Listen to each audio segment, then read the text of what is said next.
Story మేము చెప్తే అక్కడికి వెళ్తే గుండె తరుక్కుపోతూ ఉంటుంది. అంటే బేసిక్గా ఇప్పుడు మీరు రాజధాని ప్రాంతంలో ఉన్నారు ఎమ్మెల్యేగా. ఇప్పుడు 3 రాజధానుల ప్రతిపాదన జగన్ తీసుకొచ్చారు. సరే కోర్టులో కేసుల వల్ల అది హోల్డ్లో ఉండిపోయింది. ఆ రాజధాని కోసం అమరావతిని ఇక్కడ నుంచి తరలించొద్దు అని 1500 రోజులుగా అమరావతి రైతులు ప్రొటెస్టులు చేస్తున్నారు. సో ఆ ఎఫెక్ట్ మీ కాన్స్టిట్యున్సీ మీద పడే అవకాశం ఉంటుందా? అంటే మీకు మద్దతు లభించే అవకాశం ఉంటుందా అని? విజయవాడ ప్రాంతానికి రాజధాని కావాలి అని అందరికీ అయితే ఉంది, కానీ ముఖ్యంగా ఆంధ్ర రాష్ట్రంలో ఒక్క రాజధాని అని కాదు, ఇప్పుడు రాష్ట్ర విభజన అంశం తీసుకోండి. ఆ రోజు ఉద్యమాలు జరిగినప్పుడు ఎవడైనా ఒకడు బయటకు వచ్చి రోడ్డు మీద ఇచ్చేశారా? ఎక్కడా ఉండదు. ఎన్నికల టైంలో భూస్థాపితం చేశారు కాంగ్రెస్ పార్టీని. రేపు కూడా ఇంతే. కర్నూలు అంటున్నాడు, వైజాగ్ అంటున్నాడు, విజయవాడ అంటున్నాడు. ప్రజలు ఎవరు మాట్లాడరు. ఈ రోజున ఎవరో గుండె దొరికిపోయిన 10 మంది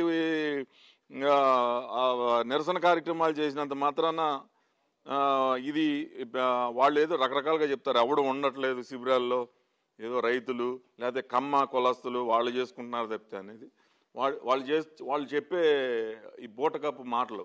కానీ ప్రతి ఒక్కడి హృదయాల్లో చక్కగా అభివృద్ధి చెందే రాజధాని ధ్వంసం చేశాడనే సెంటిమెంట్ అయితే ప్రజల్లో ఉంది.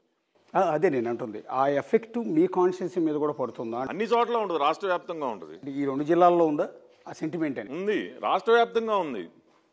అంటే రాష్ట్ర వ్యాప్తంగా ఉంటాం వేరు. అంటే రాష్ట్ర వ్యాప్తంగా అంటే అమరావతి చేయలేదని కాదు, అసలు ఈడు ఏది చేయలేదు అనేది ఉంది కదా. అది ఓకే. నేను రాజధాని గురించి అంటున్నా.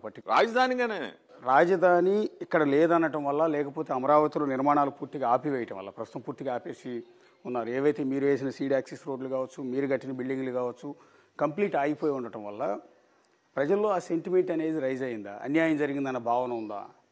100% ఈ రాష్ట్రంలో ఎన్నికల్లో కానీ లేకపోతే రాజకీయ పార్టీగా కానీ సెంటిమెంట్ అనేది ఫస్ట్ ప్రిఫరెన్స్. కులాలు మతాలు కన్నా సెంటిమెంట్ అనేది బాగా పనిచేస్తుంది. ఇతను పూర్తిగా అందరికీ ద్రోహం చేశాడు అనేది, పేద ప్రజలకు ఒక రకంగా, రాజధాని రైతులకు ఒక రకంగా, లేకపోతే కార్మికులకు ఒక రకంగా, వ్యాపారస్తులకు ఒక రకంగా, అందరికీ ఇతను బారిన పడకుండా నష్టపోకుండా ఏ ఒక్కడు లేడు ఈ రాష్ట్రంలో. ఈ ప్రభుత్వం మారిన తర్వాత, మీరు ప్రతిపక్ష నేతగా వచ్చిన తర్వాత, అంటే ఓడిపోయిన తర్వాత మీ మీద ఎన్ని కేసులు నమోదయ్యాయి? సుమారుగా 16 కేసుల దాకా పెట్టారు. ఒకటి అటెంప్ట్ మర్డర్ పెట్టారు. కేసులు నడుస్తూ ఉన్నాయి. కేసులు కొత్త కాదు. అటెంప్ట్ మర్డర్ కూడా ఉందండి.